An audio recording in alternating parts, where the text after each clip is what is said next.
আজকে আবার তোমাদের সাথে পেঁপে দিয়ে ভিডিওটা শুরু করলাম।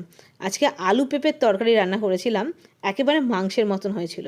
দেখো, পেঁয়াজ, আদা, রসুন, টমেটো সব মিক্সিতে বেটে নিয়ে ভালো করে কষিয়ে রান্নাটা করেছিলাম। আর তারপরে শুকনো মশলা যেরকম জিরের গুঁড়ো, ধনের গুঁড়ো, লঙ্কার গুঁড়ো, নুন, হলুদ সব দিয়ে ভালো করে কষিয়েছিলাম।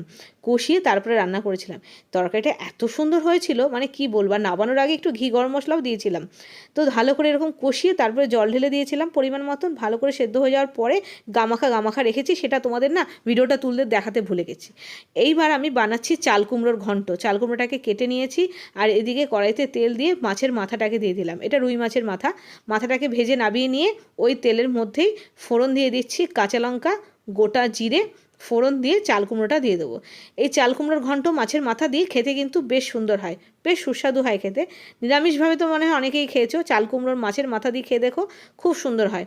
তো বেশ এরমভাবে একটু টমেটো দিয়ে দিয়েছিলাম, কাঁচা লঙ্কা তো ফোড়নের সময় দিয়েছিলাম, নুন হলুদ দিয়েছিলাম, জিরের গুঁড়ো দিয়েছিলাম, সব কিছু দিয়ে নাড়াচাড়া করে ঢেকে দিয়েছিলাম। মাঝখানে মাঝখানে এরকম খুলে খুলে নাড়াচাড়া করে নিচ্ছিলাম। ফাইনালি দেখো সুন্দরভাবে রান্নাটা হয়ে গেছে। এবার গ্যাসটাকে বাড়িয়ে দিয়ে একটুখানি ঘাটা ঘাটা করে মানে টানিয়ে নিলেই কিন্তু এই চাল কুমড়োর ঘন্টটা একেবারে রেডি ভাত দিয়ে খাওয়ার